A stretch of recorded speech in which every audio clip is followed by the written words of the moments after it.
Мен атым Тәжібек Фәмжан. Қазіргі уақытта Еңбек және халықты әлеуметтік қорғау министрлігінің көші-қон комитетінде сыртқы көші-қон және босқындар басқармасында сарапшы болып жұмыс істеймін. Алайда бұл өзімнің жұмыс орныма бірден келген емеспін. Мен өзім университетті бітіргеннен кейін өзім мамандығым бойынша халықаралық қатынастар мамандығымен өзіме жұмыс іздеп көрдім. Алайда жұмыс орнын таба алмадым. Өзіме ұнайтын, өзім қатысып кіріп, жұмысты қызықтыратын орынды таба алмадым. Сондықтан өзім жұмыспен қамту орталығына барып, көмек сұрадым. Сол жерде маған олардың өздерінің қандай бағдарламалары бар екенін айтты, қандай көмек бере алатынын түсіндірді. Сол кезде мен өзімді жұмыс іздеп жүрген адам ретінде тіркеуге тұрдым. Мемлекеттік қолдау шараларының бірі ол субсидияланатын жұмыс орындары. Оның бірі қоғамдық жұмыстар.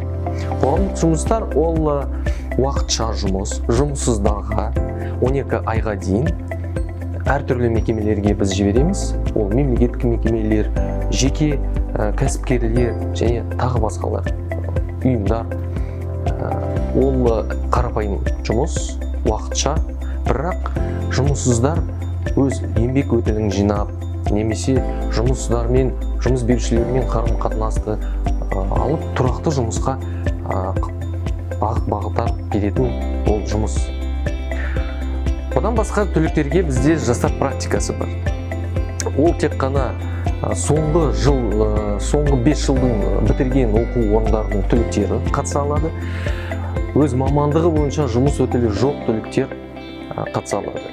12 айға дейін жұмыс, 30 айлық есептік көрсеткіш жалақысы мен оның кепілдігі осы жастар практикасын бітіріп, тұрақты жұмысқа орналасу. Кейін маған әртүрлі жұмыс орындарын ұсынған болатын. Оның бірі осы Еңбек және халықты әлеуметтік қорғау министрлігінде қоғамдық жұмыс болды. Мен өзім университетте оқыған кезде осы мамандықта мемлекеттік қызметші ретінде жұмыс істеу өзі қызықтырған болатын қатты.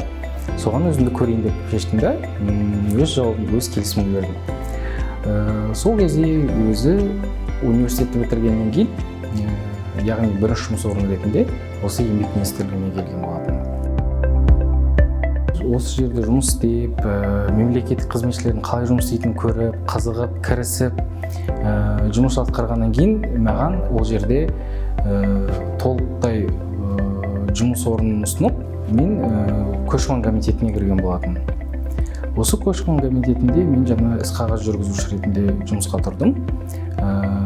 Ол жерде де өзі көші-қон саясатын қалай жүретінін көрдім, қандай кездесулер болады, кіммен кездесулер болады, қандай сұрақтар, қандай мәселелер бар шешіліп жатқан, оны туындаған мәселелерді шешуге қандай жолдарды ұсынып жатыр. Сол барлық жұмысты көрген болатын. Кейінірек маған мемлекеттік қызметші ретінде толығымен лауазымды жұмысқа өтуге мүмкіндік пайда болды. Алайда бірақ ол көші-қон мәселесі бойынша емес, ол жерде еңбек нарығын болжамдау тақырыбы болды. Мен яғни басқа бөлімшеге ауысқан болатынмын. Ол жердегі жұмыс барысы басқа енді айтсам болады. Ол жерде көші-қон мәселесі емес, ол жерде біздің халықтың жаңағы жұмыс істеп жүрген адамдарға қандай жұмыстарға сұраныс бар, соның бәрін болжамдау болатын. Осы жаңағы басқармада мен тағы 1 жылдай жұмыс істеп, кейін осы көші-қон комитетінде тағы да басқа осы қазіргі отырған лауазымдағы жұмыс орны, яғни сыртқы көші-қон және босқындар басқармасының сарапшысы орны бос болды. Мен осы жаққа ауысайын деп шештім. Яғни енді осы көші-қон комитетінде мен 2023 жылдан бастап жұмыс істеп жатырмын. Өзіміздің жұмысымыз негізі қызықты бір жағынан. Бізде өз атауынан қарасаңыз, біздің Қазақстанға келіп жатқан шетел азаматтары, ол босқын лауазым алғылары келген, өздерінің елдерінде өміріне қауіп төніп тұр деп, бізден қорғансыз деген адамдардың мәселесі бойынша жұмыс жүргізіледі. Екінші ол сыртқы көші-қон, яғни біздің адамдардың шетелге жұмыс істеуге барған кездегі олардың құқықтарын қорғау мәселесі. Негізі жұмыс деген өте қызықты. егер қазіргі уақытта мен өзім университетті бітіргеннен кейін бұл жұмысқа өзім өз күшіммен былай көтерілуге мүмкіндік болар ма болмас па екіталай, бірақ алайда жаңағы жұмыспен қамту орталығына барған маған өте үлкен мүмкіндік берді деп санаймын. Соның арқасында қазіргі уақытта ары қарай жұмыстың қызығын көріп өсіп жатыр. Яғни осы жұмысқа тұру үшін мен жаңағы жұмыспен қамту орталығына барған кезде консультация алуға. Маған осы оқу бітіргеннен кейін тағы да жұмыс іздеп жүрген адамдарға әртүрлі көмек көрсетіліп жатқаны туралы түсіндірді. Және ол сол өзім енді сол бір бағдарламалардың бірінің арқасында келіп отырмын осы жұмысқа.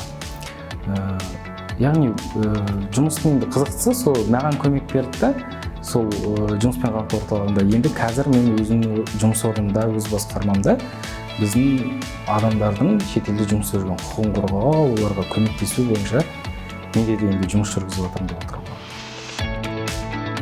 Енді негізгі жұмыс істейін деп жұмыс іздеп жүрген адамға негізі жұмыс деген жетеді. Жаңағы орталықтардың арқасында немесе электронды еңбек биржасында жаңағы бос вакансияларды қарап жұмысқа орналасуға болады.